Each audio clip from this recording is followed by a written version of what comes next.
உளுந்து பாயசம் குக்கரில் வேக வைக்கணும். ஏலக்காய் தட்டி போட்டு லைட்டாக தான் வைக்கணும்.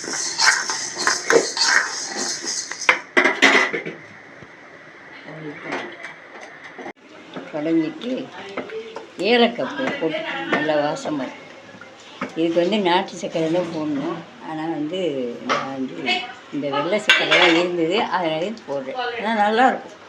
இது உளுந்து பாயசம். இந்த சர்க்கரையும் போட்டு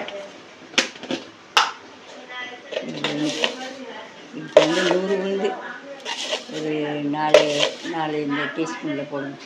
டேபிள் ஸ்பூன் இது போட்டு கடைஞ்சி நாட்டு சர்க்கரை போட்டிங்கன்னா ரொம்ப நல்லா டேஸ்ட்டாக இருக்கும். இது நல்லாயிருக்கும். இது உடம்புக்கு நல்லது. நல்லா இரும்பு சத்து, நல்லா ஹெல்த்தியாக இருக்கும். எல்லோரும் சாப்பிட்லாம். உடம்புக்கு ரொம்ப நல்லது.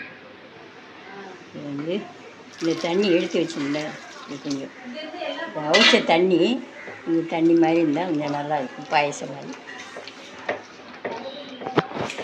இதில் கொஞ்சம் நாட்டு சர்க்கரை போட்டால் கொஞ்சம் உப்பு போட வேணாம். இதனால லைட்டாக சும்மா கொஞ்சமாக இதில் உப்பு போட்டு அதில் டேஸ்ட்டு தெரியும்.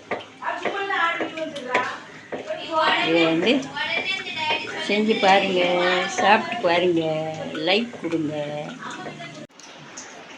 நல்லாயிருக்கும். சாப்பிட்டு பாருங்கள். எல்லாத்துக்குமே பிடிக்கும். எல்லாத்துக்கும் உடம்புக்கு நல்லது.